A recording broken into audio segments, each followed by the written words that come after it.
yang sudah bertelur kurang lebih baru itu nelor lah gitu. baru nelor, misalkan populasi bebek 310%-nya udah bertelur, baru saya masuk ke kandang supaya di kandang tuh makannya nggak terlalu banyak kita ngasih makan.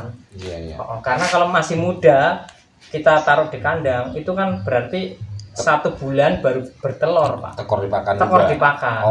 Kalau 1 ekor makan misalkan Rp1.000, ada 300 ekor berarti kan 300.000 sehari. Karena pada prinsipnya makan itu kita biayanya gede ya. Iya gede. Karena Beda sama yang apa tadi jadi ya? Iya. Maksudnya pakan jadi ya. pakan Itu yang penyebabnya kalau mahal. Kalau pakan adukan juga sama ya. Kalau Tetap pakan juga adukan mahal. itu ya mahalnya biasanya pas lagi nggak ada panen, itu katulnya mahal. Nasi akingnya juga nyarinya kadang agak susah. Tapi Kalau pas lagi apa?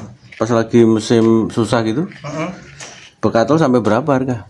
kayak kemarin sampai 6.000, Pak. Bekatul 6.000 Per kilo. per kilo di sini. Nasi aking? Nasi aking 6.000. Wah. Jadi kalau pas lagi harga sampai mahal seperti itu, orang-orang kebanyakan beralihnya ke pakan jadi. Karena kalau pakan jadi cenderung harganya flat. Satu plate, kedua ininya juga Kualitasnya juga. iya memang beda. Tapi memang lebih mahal sedikit. Lebih mahal. Kalau pakan jadi itu sekarang kan udah di angka 8.000 lebih. Sebentar, bekatul itu gabahnya atau apanya nih? Bekatul itu berarti kulit padi. Jadi misalkan Oh, padi. dedak lah kalau kita bilang dedak ya berarti ya. Iya, tapi yang kalau itu kan ada yang sistemnya dedek giling itu, Pak. Dedek digiling. Nah, itu kan jelek. Itu yang padi di bahasanya di kita itu yang dijadiin beras, Pak. Itu kan yang masih ada menir-menirnya itu Iya bekatul. itu namanya kalau di saya kan dedak. Dedak. Nah, kalau kulitnya kan jadi gabah. Iya, kulit gabah. Itu Itu jadi itu aking namanya. Bukan. Kalau aking itu berarti nasi kering. Oh. Nasi kering. Nasi kering. Nasi kering. Jadi kalau di tempat saya yang kulit padinya itu namanya dedek. Oh, justru kebalik. Iya. Oh. Kalau di sini, ya. Tapi kalau yang halusnya itu namanya bekatul. Oh. Iya, bekatul. Ini sekarang bekatul lebih murah. Lagi murah ya. Sekarang berapa? 2000. Di 2.800 itu yang super, yang bagus. Di 2.800 kampung saya juga kalau ada bekatul itu udah agak mahal memang. Iya. Kalau bekatulnya, kalau gabah kulit gabahnya emang nggak ada yang Iya, pakai. sebentar lagi ya mahal karena kan sebentar lagi udah musim tanam. Kemarin kan panen serentak kemarin, Pak. Panen raya serentak. Nah, kalau panen raya serentak itu enak. Biasanya bekatulnya murah tapi bebeknya yang mahal. Bebek kayak jam sekarang, Pak, 1 ekor itu 100.000. Sekarang yang udah Sekarang bertelur. ini yang sudah bertelur. Karena masih musim panen, jadi orang banyak yang ibaratnya pada beli bebek buat diangon. Iya. Makanya harganya mahal. Nah, nanti Jadi bebek agak murah kalau sudah musim tanam. sebenarnya harga tergantung season lah itu. Iya, betul. Kalau Tergantung season. jadi tergantung kita manajemennya gimana. Nanti Iya. belinya pada saat belum Iya. gitu. Kalau kayak saya yang sistem orang ngandang seperti ini biasanya belinya kalau pas bebek sudah mulai agak normal harganya di angka 80-an Iya. ribu itu. Karena kan bukan untuk Iya. dipakai. Ini ngomong-ngomong kalau mulai dari netes nih, DOC lah istilahnya. DOC, ya. DOC itu harga berapa sekarang? Kalau sekarang ini, kalau musim panen seperti ini, Pak, DOC juga mahal. 11.000 1 ekor. 1 ekor. Dan yang betina, kalau yang jantan paling 6.000. Kalau di sini di Pekalongan. Karena ya serentak lah harganya. Iya, pasti tapi naik. kalau misalkan nanti pas musim tanam itu Baru murah. DOD murah, paling baru cuman murah. taruhlah 7.000, 6.000 itu yang betina. Kadang yang jantan paling cuman 5.000-an. Nah, itu berarti sebenarnya bisa dibikin dibikin ada celah tuh. Ada. Pada saat musim tanam. Bikin schedule bisa. Iya. Yang kayak gitu bikin schedule bisa. Bulan pembelian. Itu misalkan peluang bisnisnya banyak, Pak. Kalau di bebek itu. Karena kan tergantungnya musim panen, dan kalau di Jawa itu panen itu cenderung ke serentak. Apalagi wilayah-wilayah Jawa Tengah itu misalkan contoh nih mulai dari Brebes, Pemalang, Pekalongan, Batang sampai ke Weleri itu rata-rata semua bareng. Jadi kadang ganti-gantian. Ya gantiannya artinya dalam bulan lah itu. Iya, dalam bulan. Jadi otomatis kadang orang Angon tuh kalau di sini sistemnya boro. Boro itu berarti kalau di tempat desa lain kok ada yang panen, dia bawa bebeknya ke tempat desa lain, nginep di sana berapa bulan, misalkan sampai panenan selesai, misalkan 1 bulan atau setengah bulan. nanti pindah lagi misalkan kemana seperti itu. Jadi kalau bebek di kandang begini nggak bisa diangon Kalau bebek di kandang pada saat panen begini. bisa diangon, cuman prosesnya lebih lama untuk bertelurnya. Contoh ya, misalkan ini bebek masih bertelur di tempat saya. Begitu musim panen saya Kita angon. angon, Nah, telurnya langsung habis. loh. Langsung dia nggak bertelur. Penyesuaian. Nah, jadi yang udah karena naik bahasa di sini, Pak. Karena bebek kalau di sana kan dimanjain kalau di kandang. Cuman dikasih makan dia tidur, kasih makan tidur. Begitu nyemplung ke sawah, Stres. itu dia pasti satu stres nyari makan, ya artinya nek wong Jawa ngomong orang ayem yang biasanya dia hidupnya santai jadi nggak santai. Nah, itu ada masanya kurang lebih hampir 2 bulan baru dia pokoknya makan waktu sebulan lebih. Berarti itu Baru dia mulai belajar bertelur lagi. setelah dia sosialisasi sama Iya, lingkungan sudah sebulan, mantap sama habitnya itu dia itu baru dia sebulan baru dia mau bertelur. Sama kebalikannya. Iya. Dari- Beda, tapi kalau yang diangon Ke dipindah ke kandang. banyak bertelurnya. Oh, Karena yang biasanya di angon itu capek lah istilahnya nyari makan sendiri, di kandang kan dia cuma makan tidur. Artinya badannya gemuk, dia udah membentuk peranakan dan produksi. Biasanya seperti itu. Kalau di daerah sini yang jualan DOD udah ada yang Sudah ada. ada yang dia memang khusus Khusus DOD. DOD. Jadi penetasnya sendiri juga. Cuman di sini yang penetas sendiri di sini masih jarang. Masih ngambil dari daerah Pati sama daerah daerah Demak, dari daerah Solo. Nah, itu Solo, Demak, Pati. Telur bibitnya masih kebanyakan dari sana. Nah, nanti gede di sini yang beli juga rata-rata kebanyakan orang sana lagi. Untuk di kandang, orang daerah Jawa Timuran lah biasanya. Daerah Demak lagi, daerah Pati lagi. Dia lagi biasanya. ngambil. Iya, dia lagi rata-rata. enggak. Enggak ada. Kalau bikin bisnis itu berarti di sini jauh lebih bagus juga ya. Iya. Karena di sini kan habitatnya kan. Iya, jadi. masih enak, masih jadi. Nah. Kalau bebek itu yang udah di kandang kayak gini, Pak, misalkan dilepas ke angon, dia nggak bisa jalan, Pak. Ya. Karena badannya gemuk, dia jalannya agak susah. Ya orang olahraga sama yang olahraga gitulah Iya. hitungannya kan. Iya. Nah ini ada setiap pagi, yang Pak, lagi. seperti ini. Setiap pagi seperti ini ya. Jadi ini kebetulan kita lagi singgah di ini guys, Bandar Telur Bebek. Nah, nanti kita kenalan nama masnya. Nanti kita sudah sedikit mengulik beberapa hal untuk teknis pemeliharaan bebek ya. Nah, Ini diangon juga, Pak. bebek pinten Pak jenengan? Yang kandang berarti ente doang. Kali atas nggih. Di sini Iya. banyak. Ada udah banyak. Iya. Tapi mereka punya kiriman sendiri-sendiri juga. Justru rata-rata mereka ngepulnya ke saya, Pak. Oh. Jualnya di sini. Karena produksinya mungkin ya nggak banyak juga Iya. kan. Artinya mereka belum nyari dapat pasar lah Belum. hitungannya. Mereka rata-rata banyak yang dijual ke tengkulak kayak saya ini. Mungkin aja. 200 sehari bisa panen berapa butir Pak rata-rata Pak? Ini minimal 17. 170 biji. Ini udah dijual di rumah sih. Ada yang jual rumah, ada yang bawa sini. Iya. Di rumah tetangga kalau nggak boleh kan nggak enak. Nggak enak ya. Kalau dijual ke tetangga berapa Pak? 2000. 2000-an.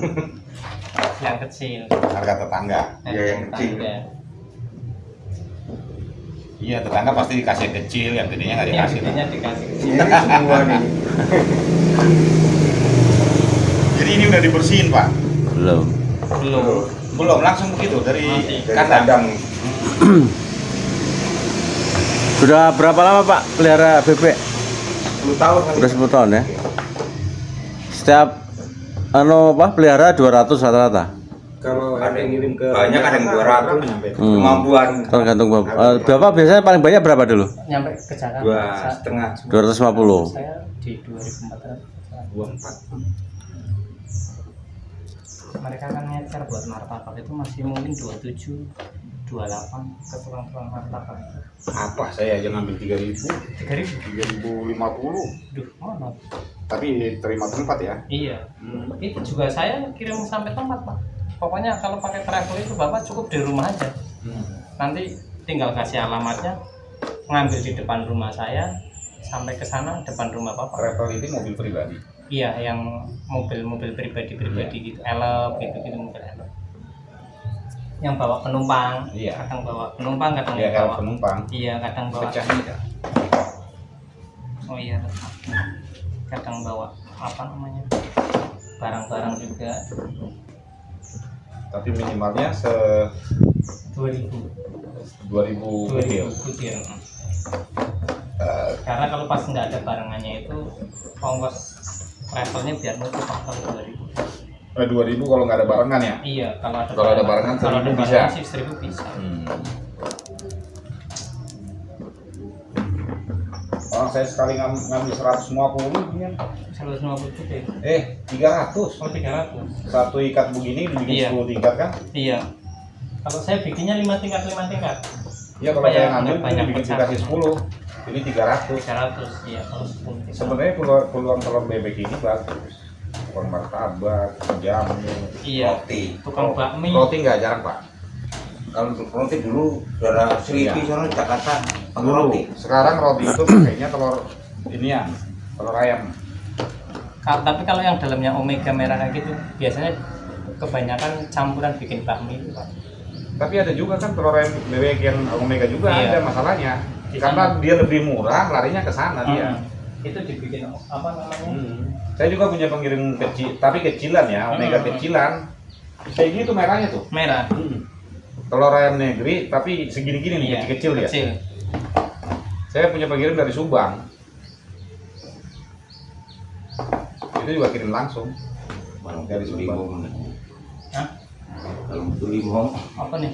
Oh, Induke. Jadi bebeknya bilang di ngomong. siapa? Kan dinur dulu. Ayo, ini nang kayak gila.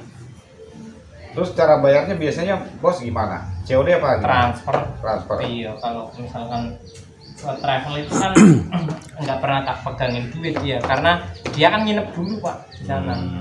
Cari penumpang balikan ke sini. Iya, masalahnya karena yang ngantar juga kan Iya, travel.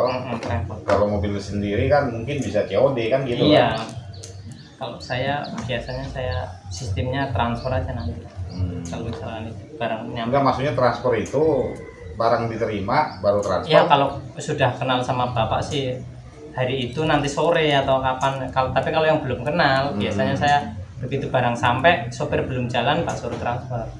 Kalau yang nggak kenal Begitu udah sampai sampai lokasi, misalkan ya sampai lokasi barang diterima, Langsung drivernya transfer. langsung transfer, driver belum keluar melangkah ke keluar ditransfer dulu.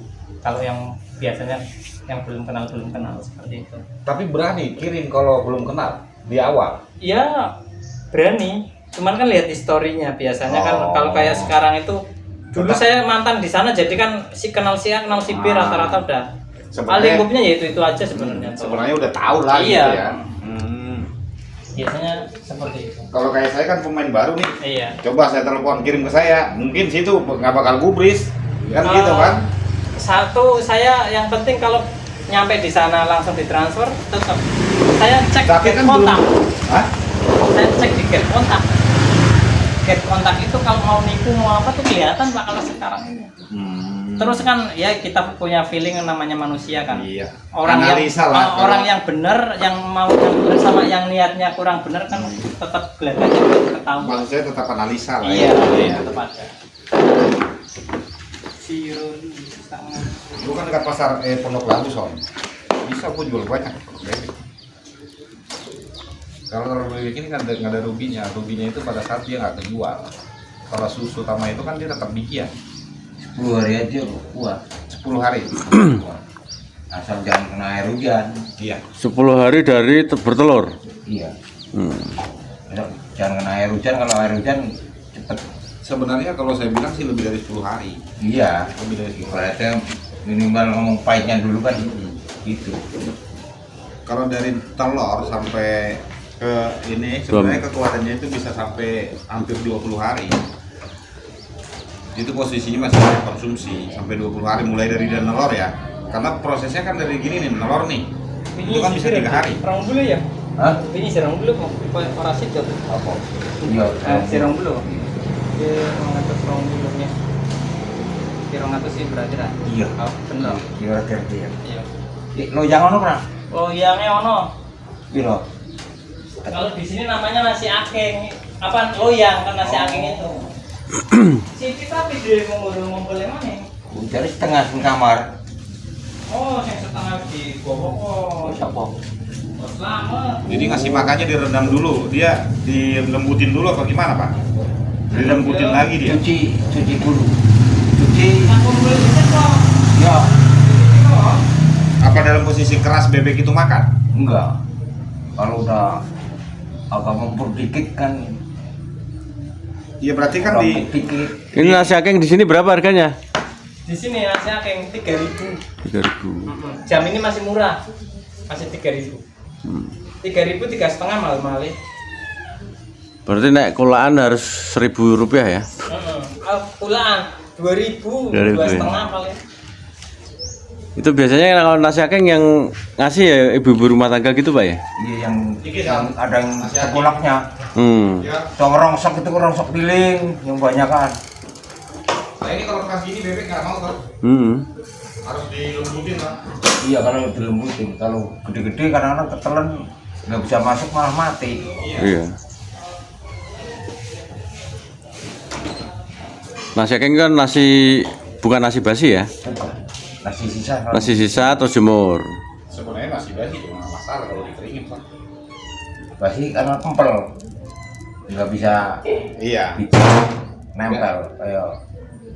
Jadi nasi yang sisa pagi malam masak, pagi nggak habis, keringin. Jemur. Kalau di daerah Solo ya masak lagi begitu. Masih banyak. Jadi bubur kan? Enggak, kalau dikeringin dimasak lagi kayak zaman dulu.